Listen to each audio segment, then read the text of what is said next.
اللهم صل وسلم على سيدنا محمد. ازيكم يا حلوين؟ عاملين ايه؟ صباحكم فل، صباحكم ياسمين، صباح كل طاقة ايجابية، صباحكم كل طاقة ايجابية يا احلى اخوات في الدنيا. يلا بقى نبدأ نشوف. رحنا السوق ولقينا فيه ليمون حلو قوي فجبته. قلت والله لا اعمل شوية ليمون مخللين كده علشان انا عايزة اكل ليمون مخلل. انا بحب اعشق الليمون بصراحة. على اي اكل انا لازم انا احط ايه؟ الليمون المخلل ده. المهم فجبت طبعا لقيته في السوق، رحت جايبه معايا 2 كيلو، ورحت جايبه وانا جايه عصفر، وجبت حبه البركه واللي انا بوريها لكم معاكم دي، وجبت الجزر بشرته، جزرتين كبار، وكوبايه ملح كمان، وجبت قرنين فلفل حمر، اللي هم دول، وجبت قرنين سبايسي. وقلت ايه، هجيب الكبه بتاعتي وادقهم. صلوا على النبي بقى. وكل ينزل في القناة يتك على الزراير كلها ويسيب لي كومنت حلو ويصلي على النبي فيه. يا احلى اخوات في الدنيا، والله بقالي يومين ما صورتش معاكم، وحشني كتير كتير كتير. ما علينا. جبت بقى ايه؟ الفلفل بتاعي حطيته في الكبة وكوباية الملح، وحطيت كبشة مية من سليق الليمون. بس كان من ورا الكاميرا يعني حطيت، لان انا غاسله الليمون كويس جدا، فعشان كده انا هاخد الميه بتاعته آه، اخلي بيها الليمون. هتشوفوا دلوقتي كده انا الليمون بتاعي خلاص كده استوى، وهطلعه اهو واحده واحده، لان انا كده كده فتحته واحده واحده وحطيته في الميه يتسلق، يا دوبك خد غلوتين اتنين. بصوا الميه بتاعته اهي اللي هي في الحله مع قدامكم دي.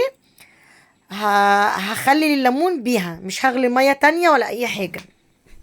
انا عندي كده كده الليمون بتاعي نضيف وشطفه شطفه حلوه كويسه بنت ناس كده. فانا هنا بوريكم الليمونه يعني ايه ماسكه نفسها وكويسه، دوبك خدت غلوه واحده. انا هنا كده بقى بحشي الليمون بتاعي العصفر وحبه البركه واحده واحده كده. لازم أنا احشيه كده علشان ايه؟ يديكي كده تحسي ان هو زي الزبده لما بيتخلل بيبقى جميل قوي. وحبه البركه بالذات بتخلي الليمون بتوديه في حته تانية، يعني بتخليه كده دايب، جميل قوي. ما علينا، لسه في كمان كده حاجة هنعملها مع بعضينا في الفيديو، بس هنكملوا الفيديو للآخر وانت هتشوفوا ايه. الفيديو هيبقى شكله إيه للآخر. المهم هاخده واحدة واحدة كده وهخلصه معاكم. وكده انا خلصته خلاص، خلصت الكمية كلها. وجبت البطرمان بتاعي طبعا، وبديت ان انا احطه كده. انا عايزه احطه ما يبقاش كده بوز لتحت عشان ما يوقعش الحشو منه.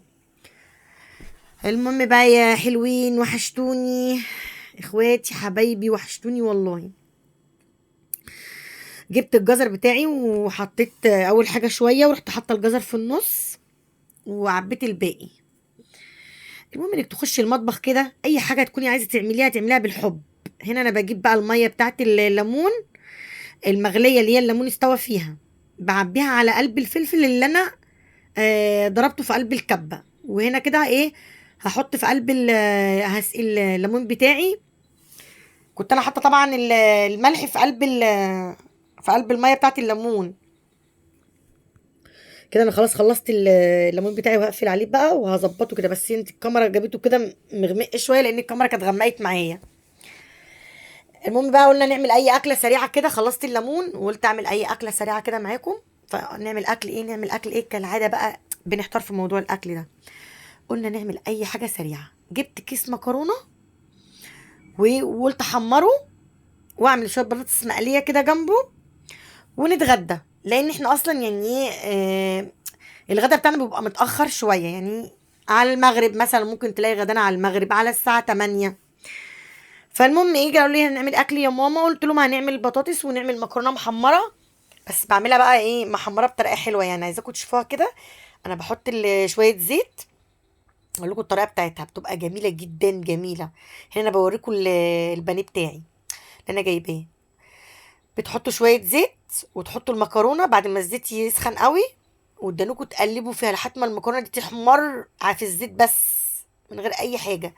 تحمروها حبايه حبايه في قلب الزيت لحد ما تحمر قوي.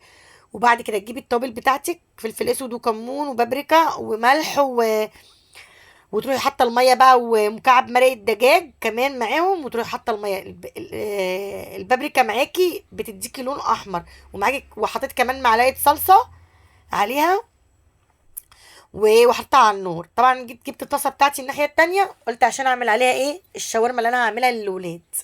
جبت صدر من البانيه وقطعته، كنت انا بوريه لكم قبل الحته دي.